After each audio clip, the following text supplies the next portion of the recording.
Praise the lord. ఆదికాండము 23వ అధ్యాయము. శారా జీవించిన కాలము అనగా శారా బ్రతికిన ఏండ్లు 127. శారా కానాను దేశమందలి హెబ్రోనును కిరియతర్బాలో మృతి పొందెను. అప్పుడు అబ్రహాము శారా నిమిత్తము అంగలార్చుటకును ఆమెను గూర్చి ఏడ్చుటకును వచ్చెను.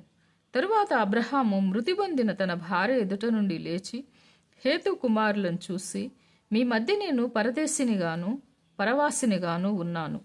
మృతి పొందిన నా భార్య నా కన్నుల ఎదుట ఉండకుండా ఆమెను పాతిపెట్టుటకు మీ తావున నాకు ఒక శ్మశాన భూమిని స్వాస్థ్యముగా ఇయ్యుడని అడుగగా, హేతు కుమారులు, అయ్యా, మా మాట వినుము.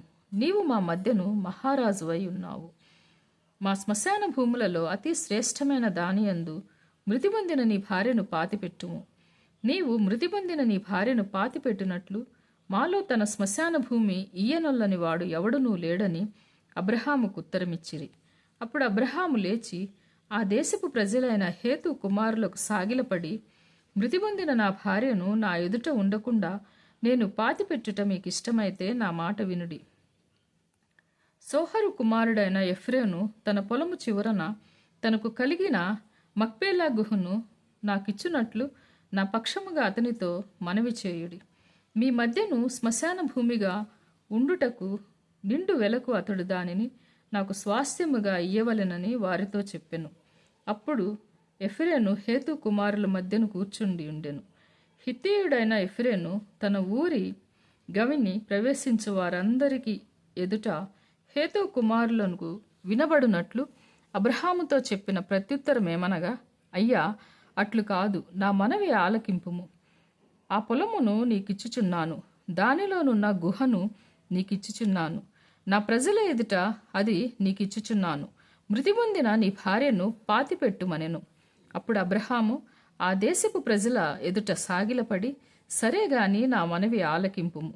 ఆ పొలమునకు వెల ఇచ్చెదను. అది నా యొద్ద పుచ్చుకునిన ఎడల మృతి పొందిన నా భార్యను పాతిపెట్టేదనని ఆ దేశ ప్రజలకు వినబడినట్లు ఎఫ్రేనుతో చెప్పెను. అందుకు ఎఫ్రేను, అయ్యా, నా మాట వినుము. ఆ భూమి 400 తులముల వెండి చేయును. నాకు నీకు అది ఎంత? మృతి పొందిన నీ భార్యను పాతిపెట్టుమని అబ్రహామునకు ఉత్తరమిచ్చెను. అబ్రహాము ఎఫ్రేను మాట వినెను. కాబట్టి హేతు కుమారులకు వినబడినట్లు ఎఫ్రేను చెప్పిన వెల అనగా వర్తకులలో చెల్లు 400 తులముల వెండి అబ్రహాము తూచి అతనికిచ్చెను.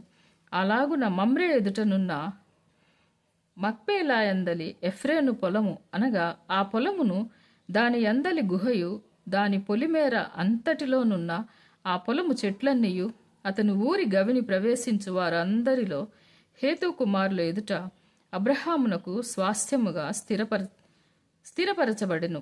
ఆ తరువాత అబ్రహాము కానాను దేశములో హెబ్రోనును మమ్రే ఎదుటనున్న మక్పేలా పొలము గుహలో తన భార్య అయిన శారను పాతిపెట్టెను.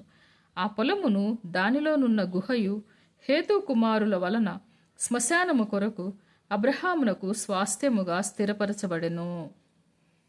మే గాడ్ బ్లెస్ యూ.